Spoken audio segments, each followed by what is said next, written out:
Road to well, strongest man, 2025. Absolute dominant display takes the win. Road to well, strongest man, 2025.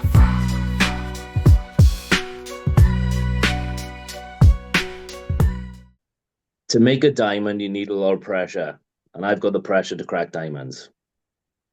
Not everything that sparkles shines bright. Mark Jean's absolutely storming off. That's a real marker, not just for his own group, but for Group B. They'll all be looking at that. Joining me now, the Welsh Dragon, Mark Jeans. How you doing, Mark? I'm not too bad. How are you keeping, Mark? You okay? Really well. Lovely to see you. Mark, you are one of the longest serving strongmen under the Ultimate banner. How long's it been now? Wow. I would say 2011. So you're talking 14 plus years. You know, I've obviously been training longer than that, but competing wise, yeah, 2011, my first competition. That's absolutely amazing. And I mean, 14 years, you've seen the sport, you know, you've seen the sport change somewhat in that time.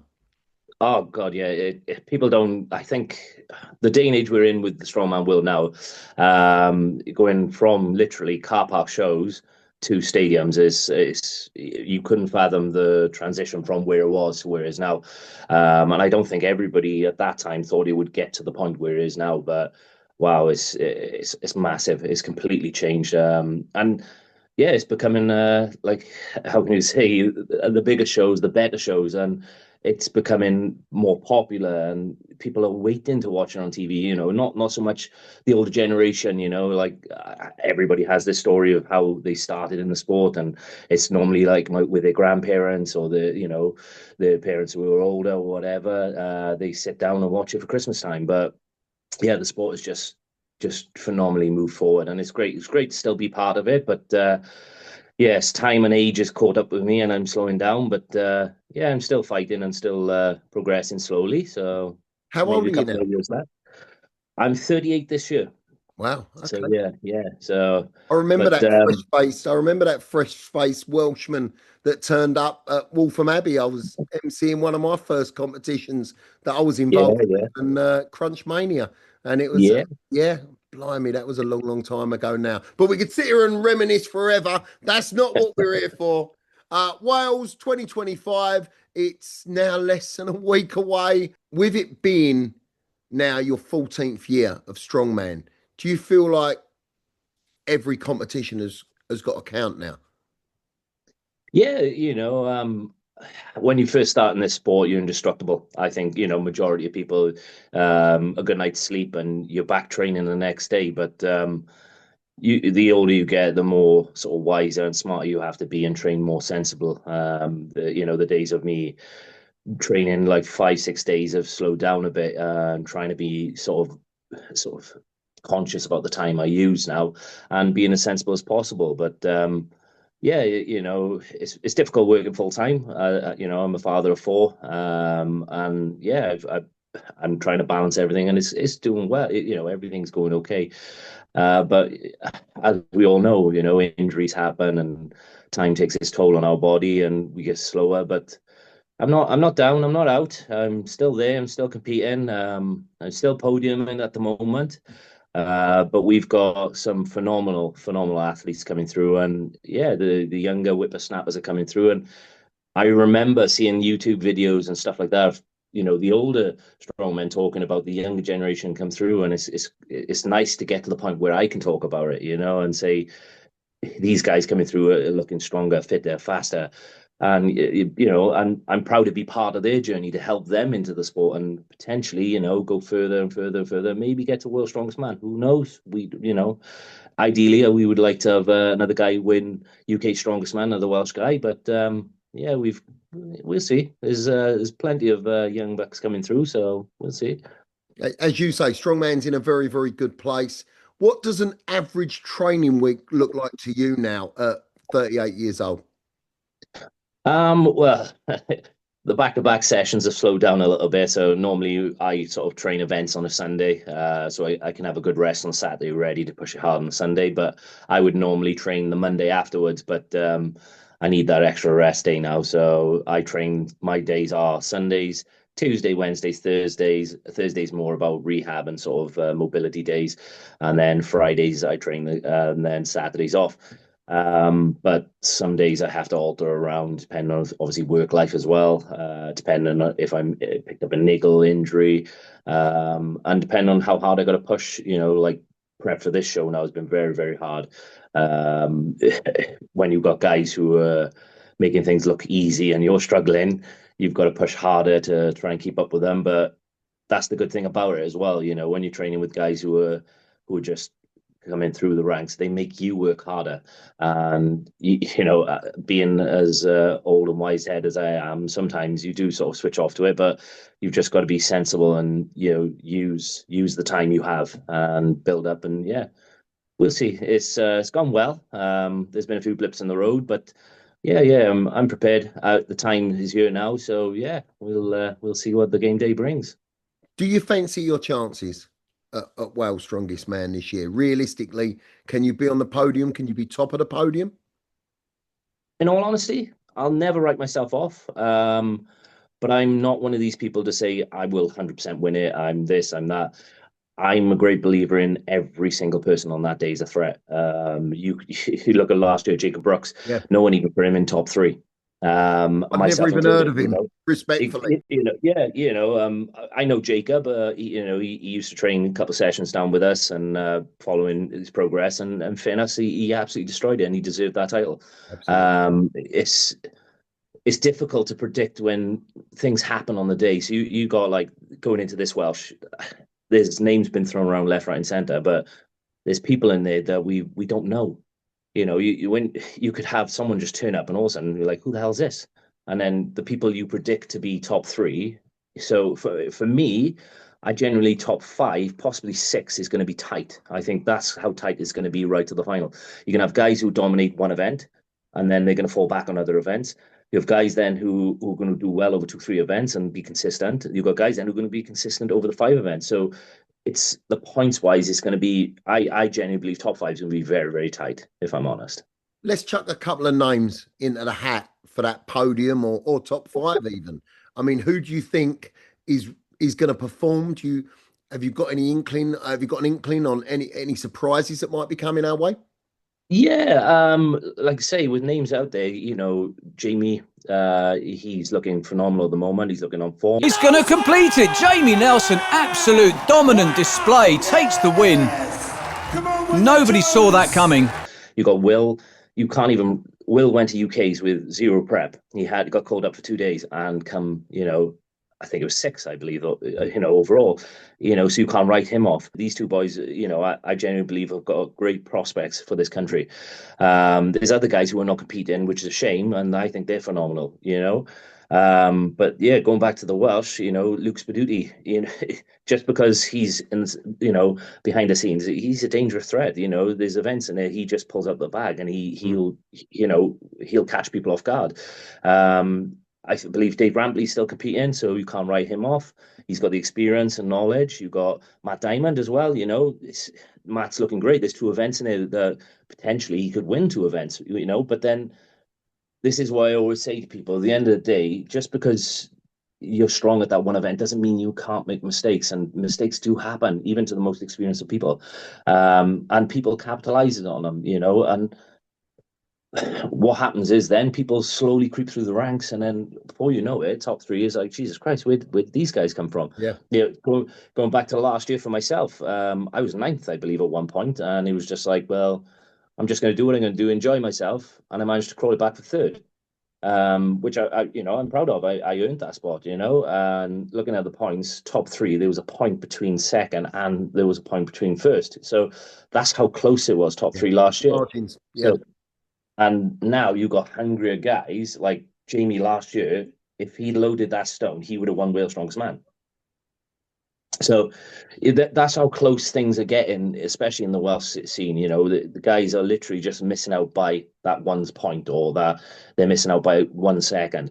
And yeah, I genuinely believe there's gonna be an eye opener this year. I think there's gonna be a few people.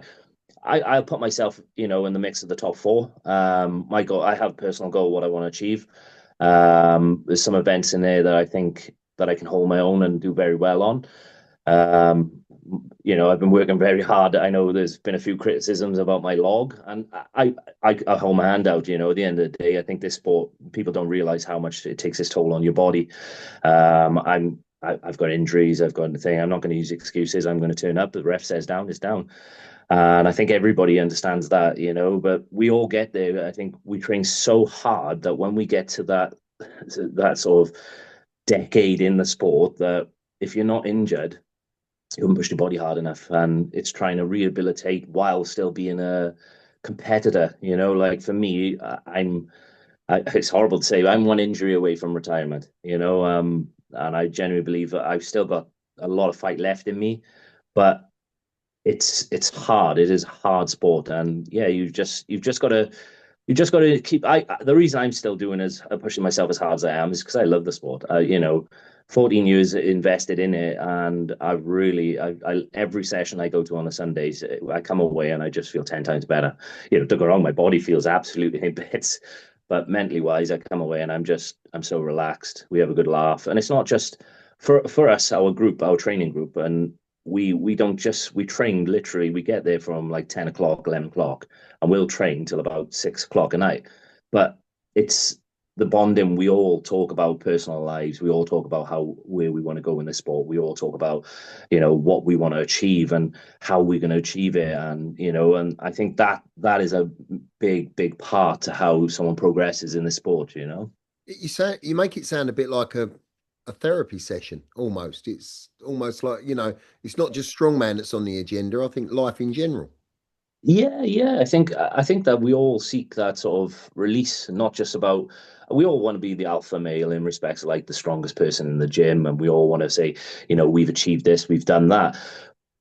But we all want to just vent sometimes and just go down there. And this is the whole point of why we got like our group as such. You know, there's some phenomenal groups through the Wales. You know, you got Adrenalize, there's a great bunch of boys down there. You got Area 51, there's a great bunch of boys up there. You know, there's a couple of other groups around as well, Compound and stuff. You know, there's great groups around, but you've got to find one, I think, that works for you. And like for us, we've got a great bunch of boys, and you know, we don't just have, you know, the opens. We have females, we have the under 15s, we have the under 90s. And yeah, we all battle out with each other. We have our banter, we are, you know, and we have our sticks and stuff, but we have a good laugh. We actually laugh while we train, you know, and we you know, even when, you know, the best part is, and this is the crucial thing I think for most places, is that, you know, even the smallest of PBs for someone, everyone in our group cheers them on. You know, so somebody goes up, you know, and they hit a 5 kilo PB, which is massive for some people, you know, don't get wrong. And you know, I think they work hard to get that PB, but every one of us appreciate it because we all understand how hard it is to improve. You know, I think we all go down that journey where it's like, right, okay, we want to achieve that. We want to, you know, potentially, you know, add 20 kilos onto our deadlift. Right. We all know how hard it is to get those numbers. And I think that's one thing our group all sort of are on that wavelength. When we're all going for that big number for the person, you know, whoever it is, we all sort of sit back and we're like, come on, you see any of our sort of videos from our group and there's PBs, as long as the music's not put over, you'll hear everybody screaming and shouting, and that's massive. I think that pushes people on no end, you know. That's fantastic to hear, and it obviously creates for a lovely environment. When you look across the arena at Wales Strongest Man 2025, is there anyone in particular that you'd like to beat? So for me, I think this is the biggest thing. Like, you know, and I know I want to say Matt, but no, I don't go wrong, right? Hey, Matt Diamond. No, did you say Matt Diamond? I look at it like this. I think if you go into a battle and you pick on one person in respects you want to beat, you take your mind off what you were there for. I go in there to do, and this is my thought process of how I compete. I go into a competition and what I can achieve. You know, I want to battle everyone. I want to beat everyone. But if somebody's got 100 kilos on your PB on deadlift, you ain't going to beat that person on a max deadlift. So you've got to be mindful of what you can do. And people don't, when people start thinking like a competitor and use point systems to sort of progress in a comp. So being mindful, well, if I've got 10 reps in me and somebody's done 11, maybe I can beat that 11. But if I've got 10 reps and somebody's done 20 reps, well, I'm not going to beat 20 reps. So I've got to be mindful of what I can achieve. So the next step I want to try and get to is what's in between 10 and 20. So if I can get those points closer and reserve as much energy as possible, if you can utilize that, it's surprising how far people will get in a competition. I've done competitions where a guy has won and hasn't won an event. And that's because of the tactics they've used. They've been clever. They've held back when they could, and they've pushed when they've had to. And yeah, I think when I go into competition, I focus on me, and that's it. I go in, right, okay, so 26 seconds on something I've got to beat. Okay, I think I could beat that, then I'll go for it. If I can't go for it, then I've got to focus on what I need to do to sort of progress myself in the competition. I totally get that. I mean, with age, it sounds like you get wisdom as well. Yeah. I think the longer you do something, the more you sort of understand, or where it's more of a movement game, like chess or checkers. You've got to use your head in every step you do, so how to set up and being quite sort of, what's the word, when you go into sort of setting up on an event and sort of taking a bit more, so right, okay, so I'm going to go and adjust something here. You're not allowed to, okay, no worries, you don't do it, no worries. And people have said I cheat, but I don't cheat. I utilize the rules to my advantage. If somebody says I'm not allowed to do something, I won't do it. Yeah. But if they say you can't do it, in respect to, like, if they don't say that they're not allowed to do something, then that's not in the rules. So, we all understand rules and the basic rules of stuff. But then when you've got certain events, like for example, the Dragonstones, they're tough. They look very hard. But then when you watch Scotland's and you see how they've utilized certain things and how it works for them, well, that's not cheating. That's being confident, and that's using rules to your advantage. Yeah. And I think if people, you've got to be confident in doing those decisions. Don't get wrong, if you get sanctioned or penalized with 3 seconds or whatever it is, then you've got to take that on the chin as well. But yeah, you've just got to make sure that you use the rules to your advantage on every show you do. Mentally, where are you right now? It's quite weird because we were talking about this in the week, like, in respects to people with their nerves and stuff. I generally don't feel nerves, not so much now. I just I enjoy it. I just turn up. You can ask anybody in the changing rooms. I'm the same as I am in the gym as I am in the back of the changing rooms. I have a laugh, I have a joke. If the only time I really sort of get wound up is if I underperform. So if I've done something comfortably in the gym and I don't do it in a comp day, then I get really annoyed. But you've got to brush it off. And this is the thing I try to sort of teach everybody that we do in our gym. If you mess up, you've got to move on from there, because if you dwell on that, you take that into the next event, you're screwed. You've got to brush it off. The next event is new points. You've got to earn those points. And I think sometimes that's the experience that the newbies lack. So they go in, they think they're going to win an event, and then all of a sudden they flop, and it's like, oh, I've ruined it. No, right. That's one event. Move on. You can crawl it back. You can, it doesn't guarantee that person's going to beat you on that. It doesn't mean that person's going to beat you on this. You've got to make sure you battle out now. You've got to work harder. That's all. You've got to make sure now you crawl it all back to try and get that podium position. Because ultimately, we all want to win World's Strongest Man. And it is a nice title to hold. I think, being the strongest person in your country, I think everybody wants to achieve that. But this is a qualifier as well. What people got to realize, to get to UK Strongest Man, which is one of the toughest shows. I've said this through and through. Don't get me wrong. I know that there's one day and then it's split up this year over 2 days. And yeah, when it was 3 days, I can always remember, and everybody would say, "Oh, how did you feel after it?" You don't feel anything. When you come home after 3 days of competing, you're just numb, and you just don't feel pain. You feel exhausted, but you just don't know what to do with yourself. You just want to come home, eat some food, and go to bed. That's all you want to do. And just sleep, and then just recover, ready for the following day. And that's how hard it hits you. It does hit you very hard. You got some extraordinary guys who have gone to UKs, and when people have said they're going to win, they don't win. May it be a few mistakes, but it still doesn't, it's a tough show. 3 days of competing, I think for even a pro it's very, very hard. I've known some very hot prospects that have gone to UK's Strongest Man, and they gave up their strongman career after it didn't go their way. Yeah. You would know I was talking about. Them people aren't competing in the sport anymore. That's how tough UK Strongest Man is. There's nothing on the competition. It was just too tough for them. Oh yeah, and things have moved on and the sport has developed, and we are finding new events, and I think this is the thing I always say about strongman, is that it's frustrating when events change. I think that's the thing. Everybody's, they're like, shit, what do we do? What do we do?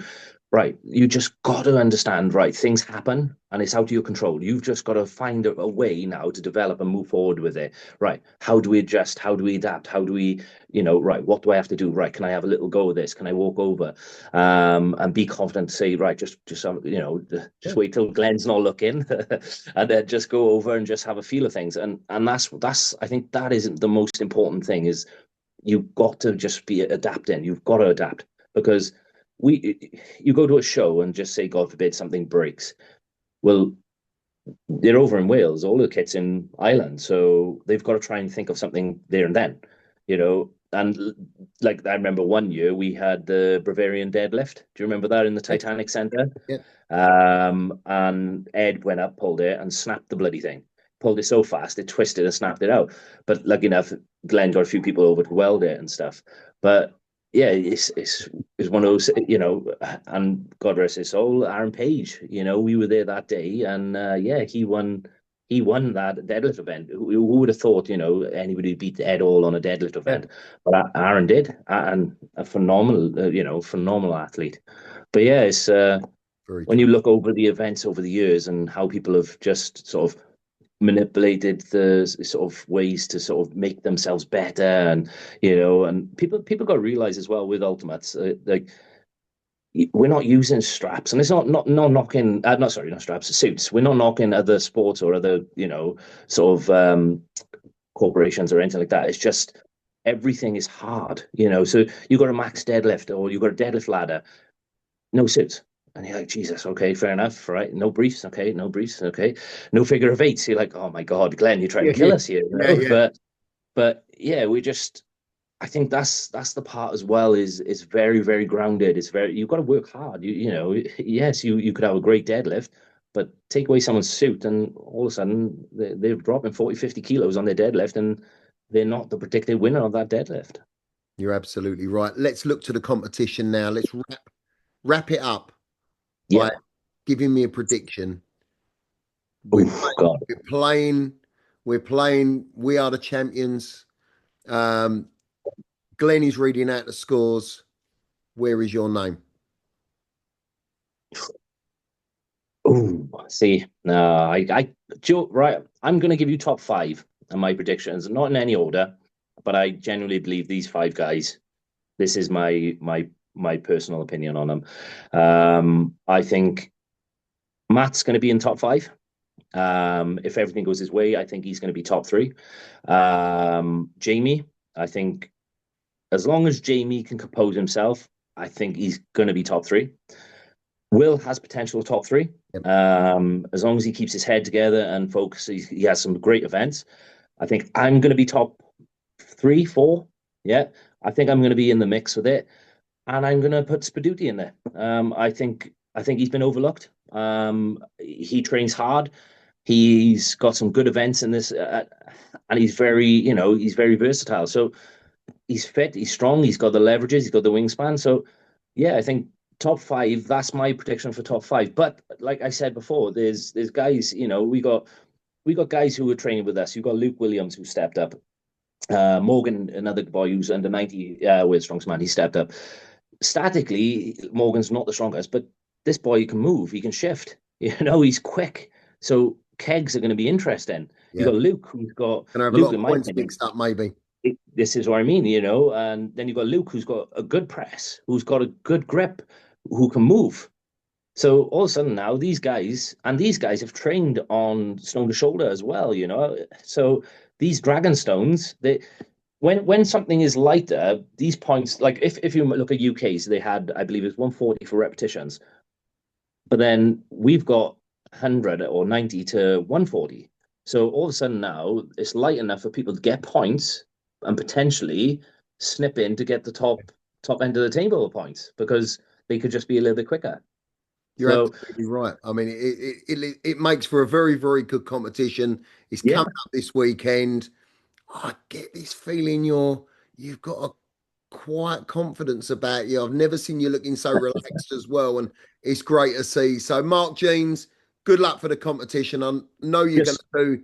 Go on. I just want to give a shout out as well, obviously, to Richard Bass, and it's great to see somebody who I've competed years against and come back. Fair play to the boy, you know, he's gone through a lot, and for him to come back and be battling in Wales Strongest Man, I'm not writing him off either. You know, the guy has a great grip. He's working hard on his press, and he's a tough crafter. So there's a couple of events in there he's going to mix it up on. You know, fair play to Richard, and yeah, be good to catch up with him, and and I won't say have a pint with him because I don't drink, but yeah, it'll be good to share a protein drink with him. You know. Thank you very much, Mark. No worries, mate. See you. I will see you in Cardiff on Sunday. I'll see you Sunday, mate. Ta-ra, mate. Road to Wales Strongest Man 2025.